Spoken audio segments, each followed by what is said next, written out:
কক্সবাজারের টেকনাফে আন্তর্জাতিক মানব পাচার চক্রের অন্যতম মূল হোতা সৈদুল হক ওরফে ল্যাঙ্গা সৈদুলকে আটক করেছে রামু থানা পুলিশ। উপজেলার খুনিয়াপালং ইউনিয়নের কমুনিয়া এলাকায় ৪ ঘণ্টাব্যাপী এক শ্বাসরুদ্ধকর অভিযান চালিয়ে আটক করা হয় তাকে। পুলিশের দেয়া তথ্য অনুযায়ী ৭ জুন দুপুর থেকে সন্দেহভাজন সৈদুলের বাড়ি চারদিক থেকে ঘেরাও করে রাখে পুলিশ। দীর্ঘ ৪ ঘণ্টা ব্যাপী চলা এই অভিযানকালে স্থানীয় ইউপি চেয়ারম্যান আব্দুল হক সহ সেখানে উপস্থিত ছিলেন এলাকার বিশিষ্ট ব্যক্তিবর্গ। ওনার বিরুদ্ধে অনেক অভিযোগ আছে। উনি বিভিন্ন সন্ত্রাসী সংগঠনের সঙ্গে জড়িত আছে, সেটা আগেও বলছি আমরা। তার বিরুদ্ধে অনেক অভিযোগ। তাই এই প্রকৃতি আজকে প্রশাসন ওসি সাহেব সহ ওনার বাড়িতে অভিযান পরিচালনা করছেন। বিভিন্ন কাগজপত্র পাওয়া গেছে।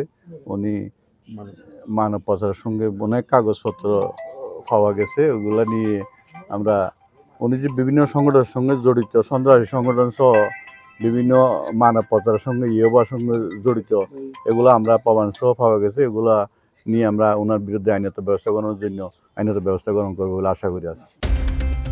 তল্লাশি চলাকালীন তার বাড়ি থেকে মালয়েশিয়ায় মানব পাচার সংক্রান্ত বিভিন্ন চুক্তিপত্র ও একাধিক সিসিটিভি ক্যামেরা জব্দ করা হয়। এছাড়াও মানব পাচার ও হত্যা মামলার সঙ্গে সংশ্লিষ্ট বেশ কিছু গুরুত্বপূর্ণ নথিপত্র উদ্ধার করা হয়। এ বিষয়ে রামু থানার ভারপ্রাপ্ত কর্মকর্তা মনিরুল ইসলাম জানান, আটক সৈদুলের বিরুদ্ধে বিভিন্ন থানায় অন্তত ৫টি মানব পাচারের মামলা রয়েছে। একই সাথে দেশি বিদেশি অপরাধী ও সন্ত্রাসী চক্রের সাথে তার কোনো যোগাযোগ আছে কিনা তাও খতিয়ে দেখছে পুলিশ। তিনি মানব পাচার সহ বিভিন্ন অপরাধের সাথে জড়িত আছে, এই ধরনের তথ্য আমাদের কাছে ছিল। আমরা ওই তথ্যের ভিত্তিতে তার বাড়ি তল্লাশি করি। যদি কোনো অবৈধ কোনো কিছু পাইনি। বিভিন্ন জায়গায় মানব পাচার করেছে এই সংক্রান্ত কিছু ডকুমেন্টস আমরা পেয়েছি। আমরা ইতিমধ্যে তার কাগজপত্র ঘেটে আমাদের যে অনলাইনে যে আমাদের যে সিডিএমএস সার্চ করে আমরা তার বিরুদ্ধে এ পর্যন্ত 5টি মামলার মানব পাচার সংক্রান্ত মামলার তথ্য পেয়েছি। শুনেছি তার এছাড়াও আরও অনেক মামলা তার নামে বিভিন্ন জায়গায় নামে আছে, যে নামের বিভ্রাট আছে।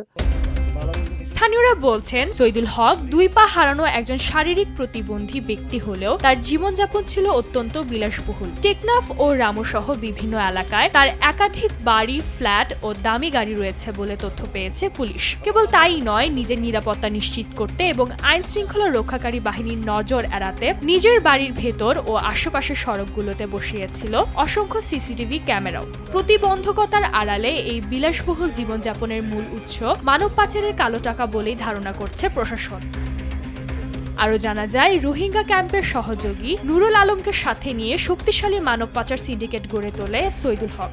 বাংলাদেশ ও রোহিঙ্গা নাগরিকদের মালয়েশিয়া পাচারের পর জিম্মি করে মুক্তিপণ আদায় করাই ছিল এই চক্রের মূল কাজ। সম্প্রতি নুরুল আফসার নামের এক ভুক্তভোগী পরিবার এই চক্রের বিরুদ্ধে অভিযোগ এনেছে অর্থ আত্মসাতে। এছাড়া সৈদুলের বাড়িতে রোহিঙ্গা সশস্ত্র সন্ত্রাসী গোষ্ঠী আরসা এবং আরএসও সদস্যের নিয়মিত যাতায়াত ছিল বলেও দাবি করছেন স্থানীয় এই বাসিন্দারা। আটকের পর সৈদুলকে রামু থানায় নেওয়া হয়েছে। একই সাথে তার বিরুদ্ধে আইনগত ব্যবস্থা প্রক্রিয়াধীন রয়েছে। স্থানীয়রা এই অভিযানকে মানব পাচার রোধে একটি বড় সাফল্য হিসেবে দেখছেন। নিউজ ডেস্ক, দেশ টিভি।